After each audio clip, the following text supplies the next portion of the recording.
Hello, this is Matt on the Moon Lambo channel, and while the last couple days have been quite the emotional roller coaster ride for your typical crypto retail investor, with prices plummeting going into evening on Wednesday this week, and now it's into the AM hours on Friday as I record this, and despite the panic that we saw, prices, including XRP, which dipped down to I think as low as 63 cents, prices have recovered. And it's just interesting because sometimes real world events do impact the price of crypto. And we certainly most notably saw that 2 years ago, March 2020, with the pandemic. Stocks collapsed. And I mean, they tanked quite a bit anyway, characterize it however you want, but they went down a lot. And the crypto asset class followed. Same thing happened here. And it's a result of the Russia-Ukraine conflict, which I want to talk a little bit about, not from a political perspective, but just as from a investment perspective. Obviously, my thoughts, and I'm sure all of your thoughts have been with the people in Ukraine. It's just a complete disaster and terrible what's happened. So not to minimize that conflict, but it's just not the purpose of this channel to get into like the politics of that. So I'm going to try to steer clear of that. But from an investment perspective, it's worth taking a look at historically how markets have handled turbulent times and geopolitical issues the world over. And we only have, about 13 years of crypto being in existence, so what can you really look to? Well, consider this. You can look at how equities have performed, and then if you just understand that historically, at least to this point, crypto's just followed what equities have done in a general sense anyway, you can kind of get a feel for what's probable to happen. But it does seem to be the case that, at least for now, many analysts in the world of crypto think that the panic selling is over, and we're just likely to see crypto resume to what it was doing prior to all of this happening. But I want to be clear at the outset, I don't have a financial background of any kind. I am not offering financial advice, and you definitely should not buy or sell anything because of anything that I say or write. I'm just an enthusiast who enjoys making YouTube videos about crypto-related topics, but just as a hobby and just for fun. Oh, and also I'm going to show you, there's an individual who's pretty well known in the world of crypto. He's an economist, and he hates XRP, absolutely despises it.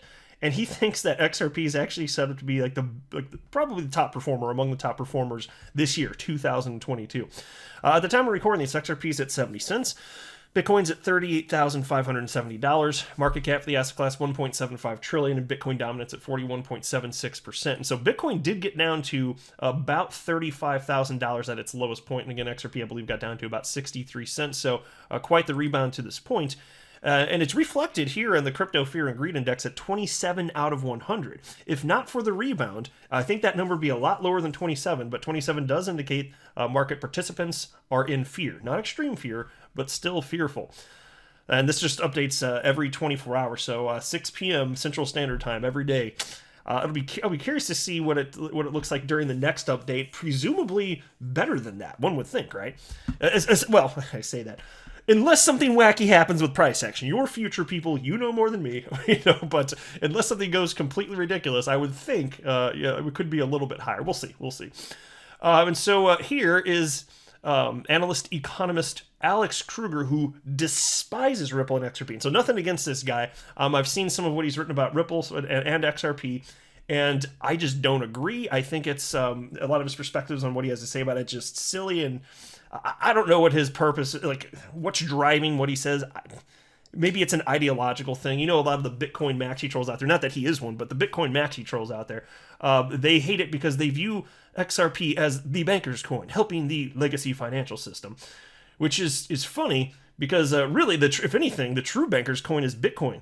It's the sweetheart. Bitcoin's the sweetheart of Goldman Sachs and JP Morgan, after all, right? So it's just kind of silly to, but really, I mean, if you're talking about a decentralized asset, you can use it for anything that you want. You could use Bitcoin to help the legacy financial system too.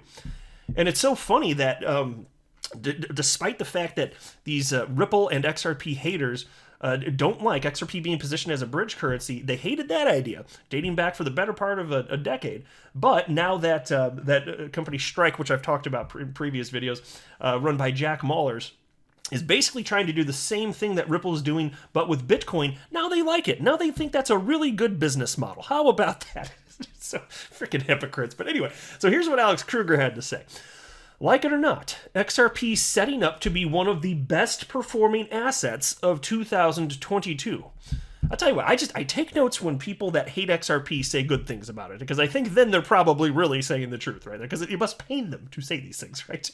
And so there's a response to this from Santiago Velez that caught my attention, and I'm a fan of Santiago. I first came across him when he was having a discussion with Raoul Pal, former Goldman Sachs executive Raoul Pal, and he's the founder of Real Vision, and they were having a conversation about XRP, and Santiago knows his stuff when it comes to XRP, and also how Ripple's positioning XRP as a bridge currency.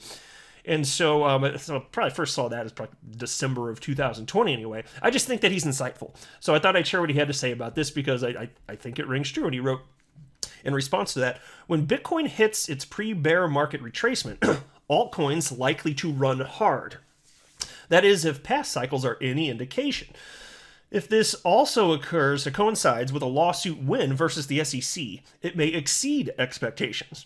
And that's certainly possible. That's reasonable speculation. Now, to what degree you might see a higher price if there's some sort of closure, I don't know. We'll never know for sure, regardless of what happens.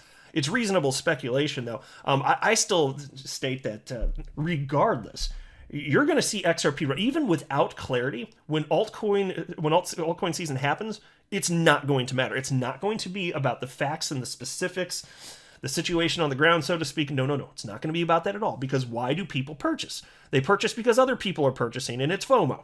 Because investors, on the whole, are completely irrational. And especially in this nascent market, it's not about fundamentals, folks. So I think it's going to go regardless. I just don't think it's functionally going to matter. And take a look at this. I like this image. So anybody, if you can look at your screen, if you're not driving or something like that, it's worth taking a look. This is a tweet shared by the Twitter account Bitcoin Archive, who simply wrote, "Just hodl Bitcoin." Here, I can make this full screen. And it shows what the chart looks like over the short term, over a matter of days. Pretty volatile, right? We're used to seeing that in crypto. And over years, it looks like it flattens out.